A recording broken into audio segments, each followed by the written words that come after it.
Godfather Shamim ওসমানের শহর বলে, এবং সেই শহরকে দখল করার জন্য তারা সবচেয়ে গুরুত্ব দিয়ে যে শিক্ষা প্রতিষ্ঠানটিকে দখল করেছিল তার নাম ছিল তোলারাম কলেজ।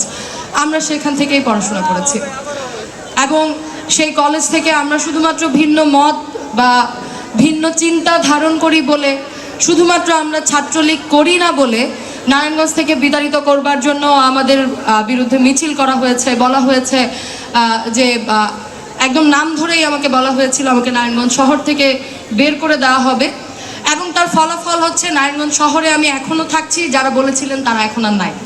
এটা আমাদের সফলতা, এটা আমাদের অর্জন। আমরা যখন যেহেতু বলা হয়েছে যে স্মৃতি কথা, তাই একটি মিনিটই সময় নেব। আমরা নারায়ণগঞ্জে ঠিক আজকের এই 14ই জুলাই এই দিনটিতে আমাদের আন্দোলন শুরু করেছিলাম, এবং আমরা আসলে মানে এটা বড়াই নয়, আমরাই নেতৃত্ব দিয়ে আসলে আন্দোলনটা শুরু করেছিলাম, একদম সামাজিক যোগাযোগ মাধ্যম থেকে শুরু করে রাস্তা পর্যন্ত। আমরা আমাদের আন্দোলনে 17 তারিখ হচ্ছে আমাদের ভাই সাইদ ওয়াসিমদের শ্রদ্ধায় আমরা হচ্ছে গায়বানা জানাজা পড়েছিলাম। আমরা সেদিন আশুরার দিন ছিল, আমরা একটা মাতম মিছিল করেছিলাম। এই যে সবগুলো ঘটনা, এই ঘটনার মধ্যে কিন্তু সবগুলোই আসলে নারী নেতৃত্বের মধ্য দিয়ে এই আন্দোলনটা মানে এই প্রত্যেকটা কর্মসূচি পালন করা হয়েছিল।